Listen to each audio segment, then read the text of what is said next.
Today, we're going to talk about everything you want to know about Amazon images, product photography, even 3D imaging. How cool is that? Pretty cool, I think.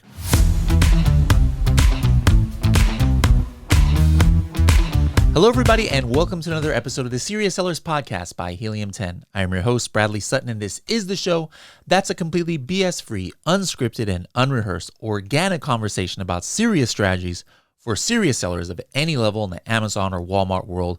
We're definitely going to be talking about some strategies that you guys have sent in a lot of questions about, and that's about photography. But before we introduce our guests, I wanted to give a quick shout out to my team. So actually, as I'm recording this now, I'm still on kind of a leave. You guys haven't seen me much around, social media and things like that. So first of all, shout out to the company Helium 10. They have a very cool program where, once you've been at the company a couple of years, you can take a 1 month sabbatical, which, me being a workaholic, I never really wanted to do that. But, family emergency came up and still dealing with that. But, I had to take some time away from work. So I guess, one of the first takeaways is make sure you guys know your priorities, right? Work is important. You guys are Amazon sellers, Walmart sellers. It's important. You're in the space that you have a regular job. It's important. But always remember, family can, problems could come up, and it should come first. All right. So just know when to step away, and that's important. And thankfully I work for a company that, allows me to do that. The second thing is, before, I'm not maybe 2 years ago, I'm not sure what I'd done. If this thing happened, I don't even know how I could have taken off of work because I was doing so much and I was kind of like a one-man team. But now I got a pretty cool team where I was just able to step away the last few weeks, and they kind of just completely pick up the slack. So I hope I don't forget anybody, but want to give a shout out to Carrie. Carrie's been here on the podcast.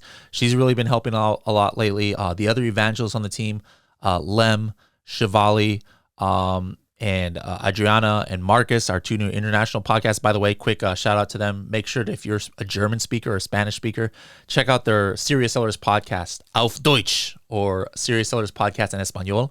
On any podcast player, you can hear them, do the Serious Sellers podcast there in that language. Mel and Nico in the background helping out as well, and then of course our guest today is Leilama. So shout out to my team. Hope I didn't forget anybody. And Leilama actually is an interesting story because she's been on this podcast before, but not as a Helium 10 employee. She was working for AMZ One Step at the time, which is an agency that's actually in the Helium 10 Trusted Partner Directory, and she came on to give her expertise, and she wrote some blogs all about product photography. And now she's one of our evangelists here at our team. So I wanted to invite her back to talk a little bit more about photography. And anyways, welcome her her first solo podcast as a guest. She was with her brother the last time. Leilama, how's it going? Hello. So happy to be here as a member of Helium 10 now. Yes. And now you are actually coming to us on location. You usually, live here in North America, but right now, where are you at? I'm in Pakistan right now, so a completely different side of the world. Yes. Your brother got married a few weeks ago, and thankfully, I was invited to that wedding. I went there, and just before we get into the photography, quick funny story, guys. So last month, I went to Pakistan and I did a seminar with the Enablers group, and then of course, the main reason there was to go to the wedding there in Peshawar.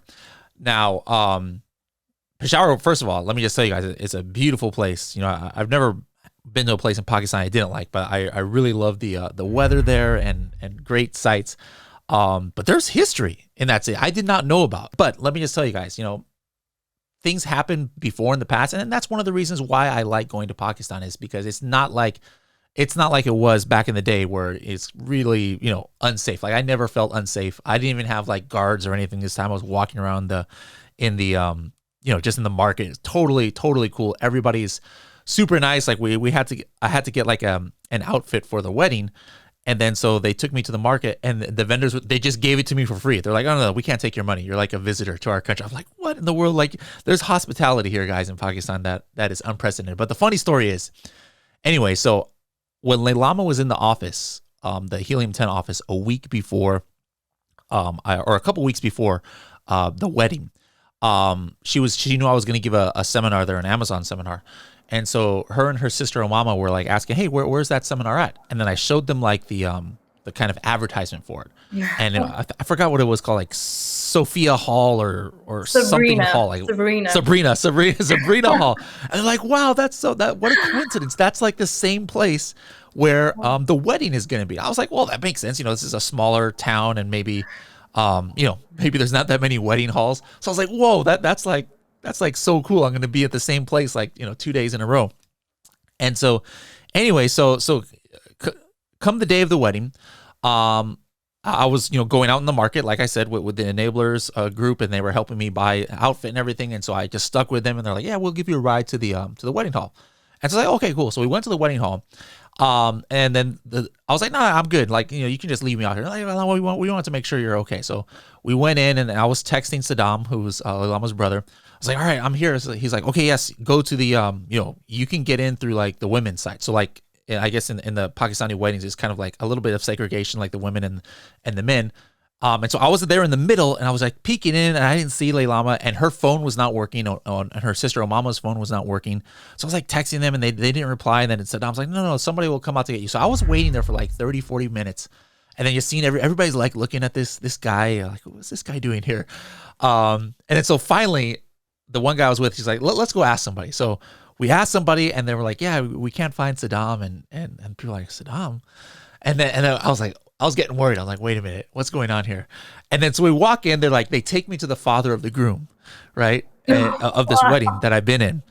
And then so they're like, yeah, who are you here from? I'm like, yeah, Saddam, this is his wedding, right? And they're like, do you have a picture of him? And so I show the father like my cell phone picture of me and Saddam. He's like, that's not my son. I'm like, what? I was like, I've been in the wrong See, the wedding funniest for like. part to me was the fact that you named the guy and the father still wanted a picture. Yeah, he was like, I still need a picture. Sure. Who knows? Maybe his name was Saddam too. I'm not sure. Yeah. But anyway, so the father of the groom was like, oh yeah, come stay. And I'm like, no, I gotta find the right place. And so we found out that there's 2 Sabrina wedding halls in there in Peshawar, and I was at the one where, yes, the next day I was giving the Amazon seminar, but then finally got to the right place, and I got there at the right time. Like, it was literally right when Leilama was doing a choreographed dance with her sister for her brothers. Really, really cool. Great food, great people. But anyways, we're not here to talk about my Pakistani wedding adventures, but there's a quick story of how I got to go to 2 weddings, my first 2 Pakistani weddings in one day. By the way, the word Leilama I learned while I was there. There's 2 words that everybody, I think it's everybody said, oh, you look like you are a Patan or a Pashtun or something like that. Yeah, that's what I am. Does that mean like I'm from Peshawar? Like I look like I could have been from there, right? Yeah. Okay, cool. But anyways, we're not here to talk about that. You know what, Let's Bradley? There's like go a ahead. key takeaway from that story, and that's on branding, what we're going to be talking about. So you need to differentiate yourself as a brand, right? That's what I thought about when you told me about it. I like it. I like that. Let's talk about, one of the ways to differentiate yourself is with your product images, which is what we're going to be talking about today. So we're going to go from A to Z. We're going to have some advanced stuff, but let's start off with just the beginner stuff. Let's just talk about Amazon product images in a nutshell. Like, what are the different types that, or the different kind of, classifications of product images? Right. So usually, you can fill up the space with about 9 images, but a lot of people like to go for, you should at least go for the minimum 7 images. And the first one is the main image, which is, if you want to be compliant with the terms of service, you want to make sure that it's on a plain white background and, it's really product focused. And the rest of the 6 slots are left for infographics and lifestyle images. Now, infographics are basically a combination of text and visuals. So you're kind of like creating an ad banner for your product where you kind of explain to your audience what the features of your product are, how to use your product maybe, and how you are different from your competition. So a lot of things that you can cover in infographic images. And there's like a bunch of types that fall under that category. And the last type is lifestyle images, which is basically showcasing your product being used. So that your audience can kind of relate to your product and see themselves, using that product. So that's kind of the main purpose of lifestyle image. And these are the 3 main types. again, we can cover in depth what like an infographic image could entail. There's like different kinds of them where you could either talk about the dimensions of your product, what your set includes, again, attributes that could set you apart from your competition, and just a plethora of different ways to go about that. Now, sometimes you can almost combine lifestyle and infographic. Like you just mentioned, one that shows the dimensions. Like that does not have to be necessarily another white background image that just shows the dimension. I could do that, but I could take like a lifestyle image and then just overlay dimensions like that, right? That's correct. Yeah. And I think we misunderstand the idea of infographics in the sense that it doesn't have to be on a white background. The only picture that needs to be on the white background is your main image. And in fact, it's actually better if you put it on a different background. Let's say it's a kitchen product. You want to put it on marble countertop, for instance, or something that maybe has like rustic look. Maybe you could place it on like a wooden background. So yeah, it is like a combination of that, but if there's text involved, then that would definitely be categorized as an infographic image. What is your opinion on what's more important, or are they kind of equal? Like, should I focus, like put all my effort into like making the most incredible infographic, and then maybe have a lifestyle image if I have time, or should I like, hey, in absolutely almost every circumstance, unless I'm selling like some kind of widget or screw or some kind of industrial product, should I always have? Do you think I should always have both infographics and the lifestyle images? I think the big breakdown of your lifestyle and infographic images would really depend on the product category that you're selling. So, for instance, if you have a product that needs a lot of information, that has a lot of features, or maybe it's kind of hard to understand how to use that product, you want to go for more infographic images. And then maybe one or two lifestyle images to kind of show the customer, to inspire them to kind of use your product. But so for instance, we had a backpack which had like a USB charging port, different anti-theft zips. So that's a lot of features, right? In that case, I would definitely go for more infographic images as opposed to lifestyle images. Okay, let's talk about that backpack. That was a project I had given you, and this isn't necessarily an Amazon. We're trying to make money on Amazon by selling a helium-10 backpack. But what we had done is we had actually sent it in for multi-channel fulfillment, because we send it to some podcast guests and we send it to our employees and things. But like, hey, it's there in Amazon. Let's make a listing for it. So how did you tackle that project? Like, as far as from the how to get the main image and then the lifestyle images and deciding which infographics that you were going to do. Walk us through your process of what you did there. Yeah, that's I've actually written a blog on that, which will be coming out soon. And it was a really fun project because I have a background in photography. So I kind of took the pictures myself and I modeled myself. So it was a lot of fun that way. But what I kind of did was do exactly what you would do if you were dealing with an agency. So you kind of come up with an image plan, is what I like to call it. An image plan entailing the different props that you want to use, the locations that you want to shoot at, and just what kind of features you want to cover. So I made a plan of that. Obviously I didn't have to plan for models because I modeled myself, but just keeping in mind all those features that you want to highlight, and then planning an image according to that. So again, like I said, there were a lot of features that had to be covered with a backpack. So, it had like different uses. You could use it for work, for schoolwork. So I kind of dressed up like a schoolgirl and, like in a professional way. And I kind of showcased different features for it. And then wait, if you were the model, who took the pictures? I simply put my camera on a tripod and, in the middle of the road. Like put a timer? Yeah, with a timer, and that's how I took the picture. So, if someone doesn't want to go with a professional agency, they could do that themselves as well. It's as simple as that. But you want to keep in mind what material you want to cover in the pictures, and then plan the pictures according to that. You actually, I don't know if I made this clear or not, or if people didn't hear your other episode, but you are actually a professional photographer yourself. Now, not everybody is a professional photographer. So like, for you, it was a no-brainer. Like, okay, we don't, I'm not going to hire an outside agency to go do this. I can get this white background image. I can get these, lifestyle images, and then, maybe I can send it out to somebody to do some Photoshop and things later. But what if I'm not a professionally trained photographer, like you are, and I'm just, like I wouldn't know the difference of a Lumix camera to a Sony to what is a lens. Like, I don't know none of this stuff. Does that mean that I absolutely need to outsource, or is there a circumstance where maybe if I had a really nice like iPhone 12 or whatever is the latest iPhone that has a nice camera, like I could actually take care of some of these images with a cell phone? Yeah, I mean, it all boils down to the quality of your pictures, right? You want to come across as a professional brand.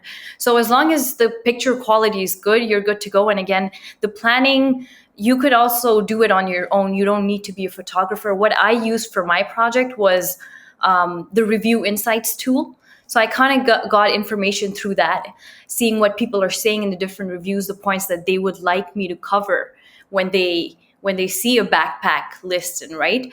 So that was one of the tools I used. I went to my competitions Q&A section and I saw the kind of questions people had. So keeping those things in mind, all the data that I collected from there, I kind of planned my pictures around that. And again, like I said, it just boils down to quality. So you could literally use any camera, and once you have the pictures planned out, I'm sure it'll come out great. Okay, so you mentioned before, hey, try and do, depending on the category, sometimes it's 6, 7, 8 images.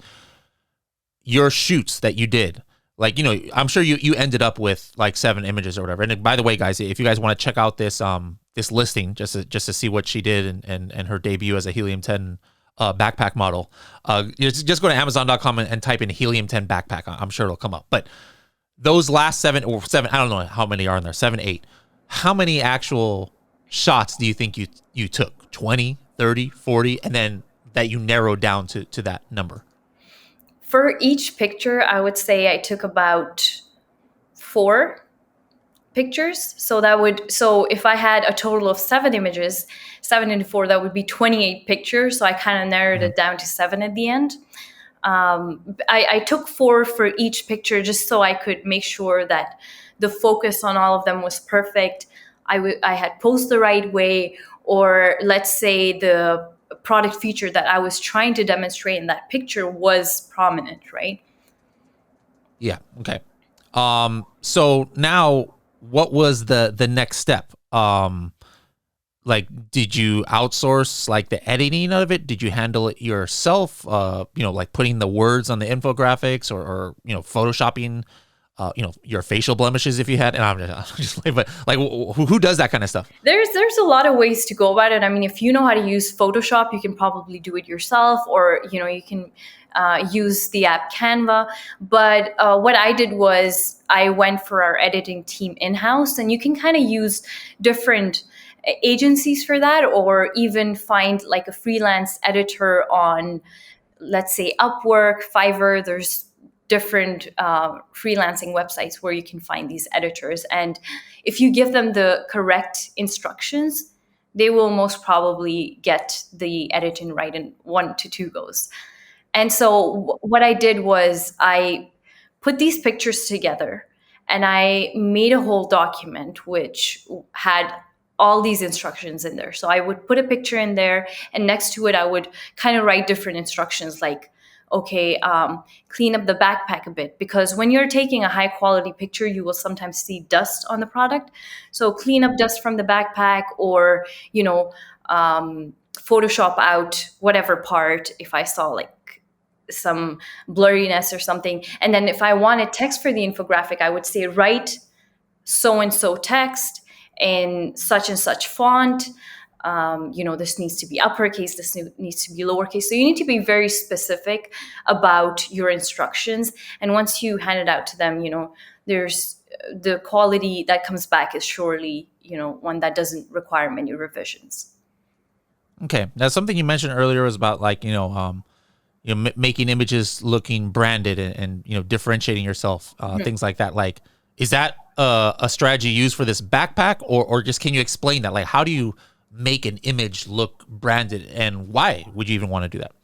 Well, and if you look at it this way, you're a brand on Amazon, right?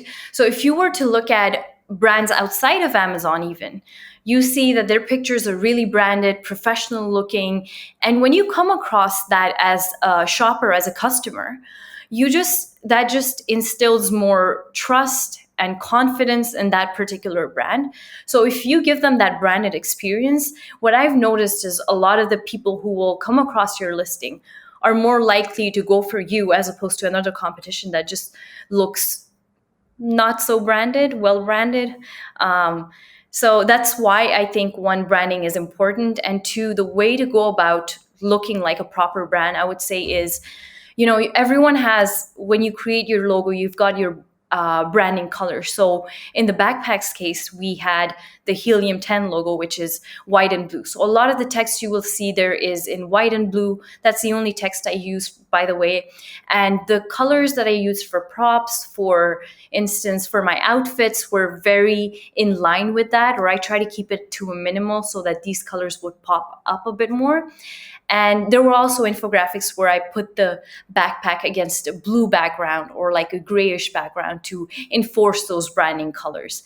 And lastly, I think I would also keep the pictures in like looking in a similar color palette or looking cohesive, just so that it looks like it all belongs to one particular brand and it's not a mess, one in orange, one in blue. So it just gives it that tad bit more professionalism.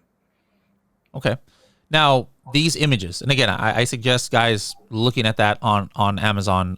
Please don't click on. No, we don't have sponsored ads. I was going to say don't click on sponsor. We don't have sponsored ads for it, but just find it just so you can kind of visualize what we're talking about here. But let those exact images, you made your full photo shoot you did, and then now you had outsourced that, but inside our Helium 10 company, because we have graphic designers here to get that done.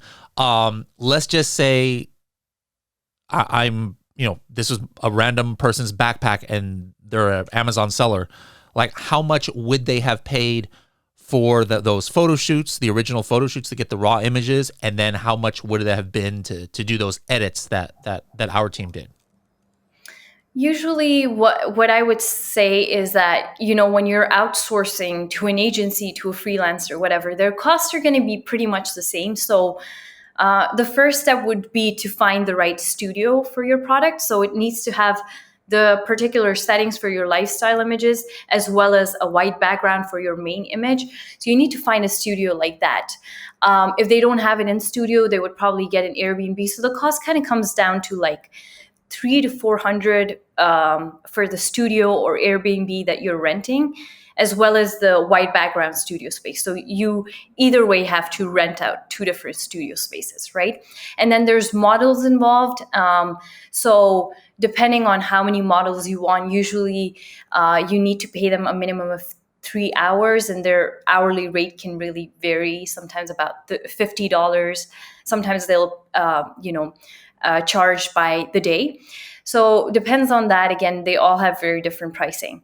That would be a part of the cost. And then editing in itself, like going through the infographics for them to brand your images and kind of take a look at selecting the typography and all of these things. I think it comes down to about $1,500 to $2,000 for like a complete 7 to 9 image set. Wow.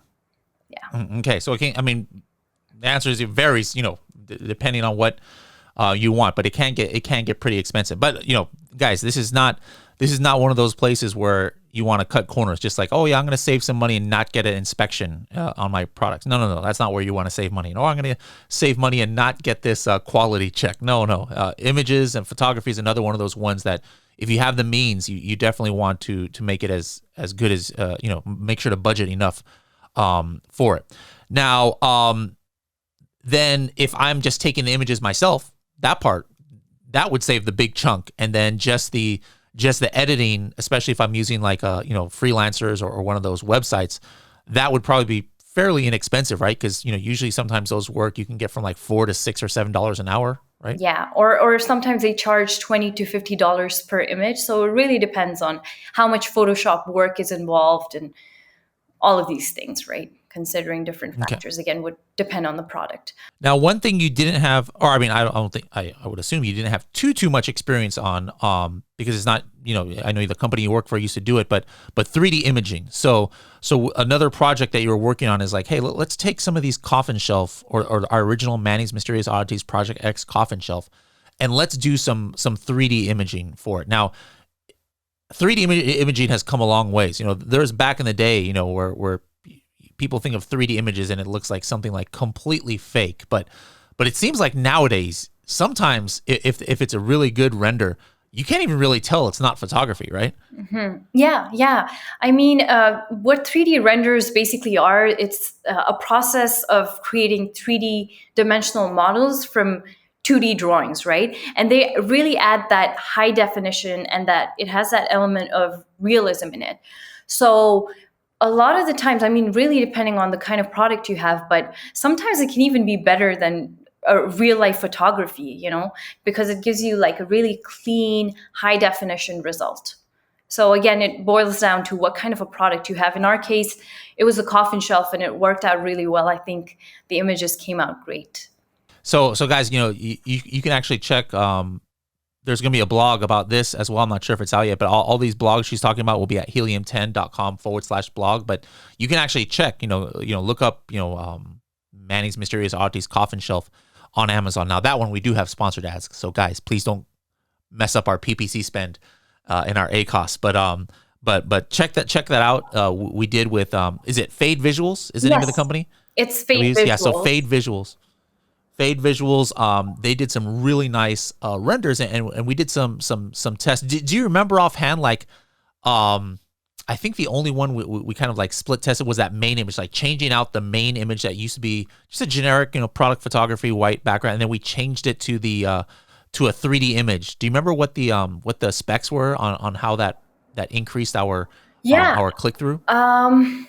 I think our conversions went up from 10% to 15%. So there was a 5% increase, and that too within I believe a 2-week period was when we were monitoring our conversions. Yeah. So, I mean, guys, that may be not, even 1%, guys, that's something, especially if you're selling hundreds of these things a year, like we are, any little bit helps, but 5% is just kind of like incredible. And it's what you might have to do. Like we, for the longest time, we were just like we were the only coffin shelf, but as competition comes on, you're going to have to keep kind of evolving your strategy, guys. And this is not just about images, but keywords and your PPC strategy and your listing. You should re-optimize it and things. So don't just have the same exact listing that you had 2 years ago. If your market share, if you're still the only player in the game, maybe you don't need to do anything. But 9 times out of 10, I would assume that new players are coming in and they're using keywords you didn't think of. They have better looking images than yours, and you gotta step up your game. Now, what would be some situations where you think, you should not use 3D rendering for your Amazon product? Well, I think I would start with answering what kind of products would be suitable for it. For the most part, it's like products with packaging that have like a box in it or a bottle, for instance, supplements, stuff like that. Or if you wanted like an exploded product view where, the product materials kind of distanced from each other, or if you have reflective products or anything that's bulky or oversized, anything with smooth, straight lines like our coffin shelf. So it would be perfect for these kind of products. Anything opposite to these traits, I would say, would not be a good fit. Like something with like a really complex texture that a render cannot imitate would probably not be a good option for 3D rendering. Going quickly back, something I forgot to ask about, but just came to my mind about the photography. I guess it could be 3D rendering. Like when we're doing like lifestyle images, and you're deciding what to, who to shoot and things like that. So you guys, or when you were working at AMZ One Step, what they did was, they had different models that they contracted with, and different Airbnbs. But like, are you talking to the Amazon sellers in those days and saying, hey, who's your target market? Like if it's a senior citizen, like you're not using a 22-year-old college student model, or like does that level go into the planning stage, or how do you decide that? That is very important. That's a very good question, actually. Like looking at the target demographic, and you can get all of this information. Sometimes we'd ask them. Sometimes brands aren't even aware of who their target audience looks like, because we would also work with brands starting out, right?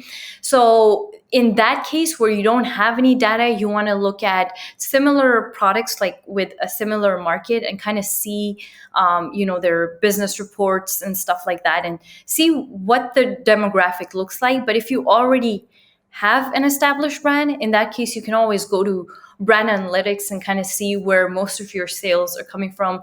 They'll divide it by age, income, different filters. So that's a great place to kind of check what your target demographic looks like. And then making sure that your listing images, the models that you use for your listing images, are exactly what your target audience looks like. So if it's a unisex product, it's so important to include a male and female model, because a lot of the times, from what I've seen as a buyer, like a lot of male audience, they're going to look at a product, and if they don't see a male model in there, they're just going to automatically assume it's not for men.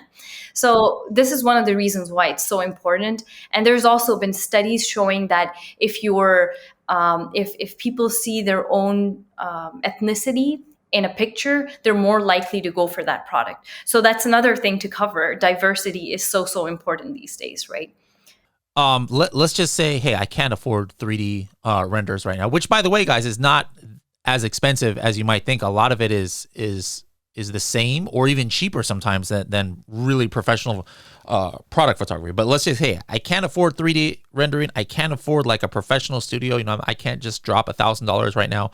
What I can afford is, I can pay somebody $50 or $100 to like edit all my images to make them real crisp. But again, it comes back to that initial image. So we talked a little bit about that. Hey, can I do it with the iPhone? But let's just talk about main image. All right. White background. I don't have a photo studio. I don't know what it's called, like a light box or whatever, how can I make that initial white background? Can I just like snap it as is and then have the person Photoshop everything out? Or would it help if I actually put like a white sheet, like, it's down and I took the picture there, or what should I do?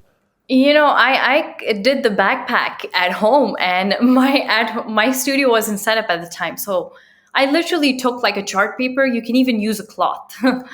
Put it against the wall, and then put one on like a table, and I put the bag on top of it, so that the background and the bottom of the product is plain white.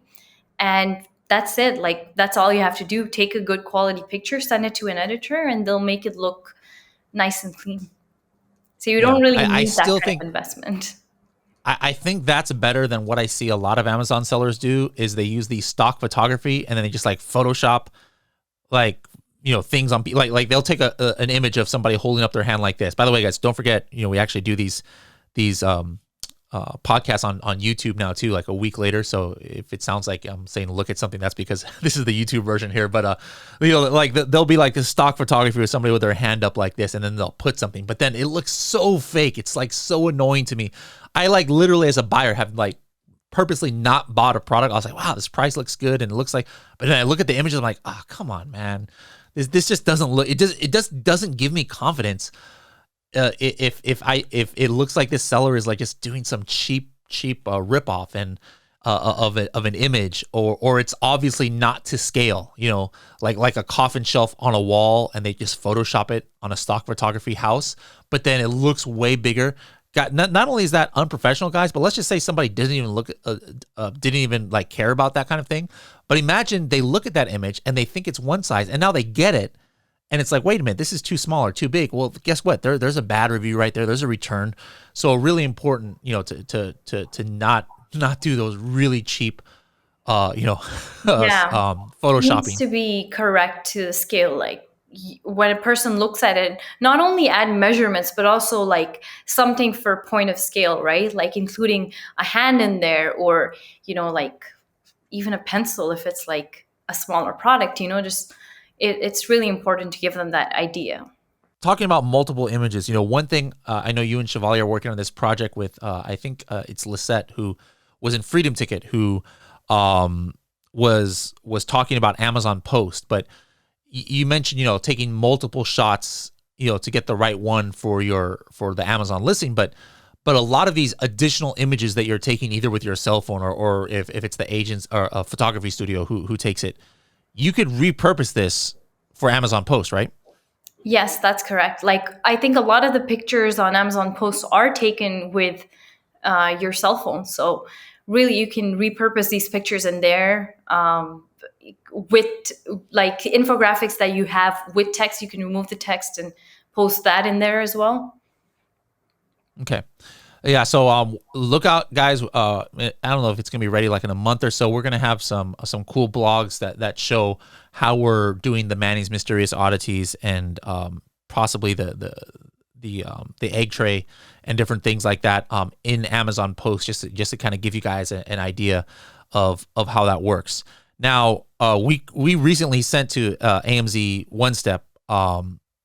Because we wanted to outsource this instead of using our own photographers who are all pretty busy right now. But all of our coffin shelves, and we have different ones now. So have they started doing anything? Like, have you told them to do anything, or what's the plan there? I don't even remember now what we were trying to do there. Yeah, no, we're creating images for Amazon Posts. And so a lot of them will be lifestyle images, right? With models or showing how to what setting it should be in. And again, this goes again, touching back on the lifestyle images point, there doesn't have to be a model. So anyway, the Amazon Post images, we're working on that, and they've come up with an image plan, which we've, okayed, and it's in the process of photography right now. Okay, it's gonna go cool. to editing, and it should be out soon, hopefully. Yeah. So remember, guys, there's it might seem expensive at first when you're doing this, photo shoots and things like that. But it's not just to get 7 images. All right. You got to think about your A+ content. You don't want to use the same exact images from your listing in the A+ content. You want to use different ones. So you can use those additional shots. You can repurpose these things for Amazon Post. You can repurpose this. Like, let's say you're building a brand and your website, you want to put on your website, you want to put on your Instagram feed. So there's so many different things that you can repurpose these initial photo shoots. So don't look at it as like a $1,000, $1,500 investment, and I'm only getting 7 images out of it. There are so many other things that you can use these images, and that's why it is always worth it to put the right investment in it. So we've mentioned AMZ One Step here. They're in the trusted partner directory. I'm not sure how many other studios, if any, we have, but check it out, guys. Directory.helium10.com. There might be a service provider there that can help you with your product imaging needs. Now, I don't remember what you did for the last time, but the last time you were on the podcast, we asked you at the end to give your TST, your 30-second tip. So something about photography or Amazon images. What would be your 30-second tip for everybody out there? I would say research your target demographic, research your competition, and have your brand reflect all that information. Short and to the point. 10 seconds. The T for TST stood for a 10-second. I was under pressure. Sometimes with Kevin King, he'll go 10 minutes instead of fast. But guys, what you said is super important. You are spending a lot of money on this, and you want it to be the best it can be. Don't just do it based on your own knowledge.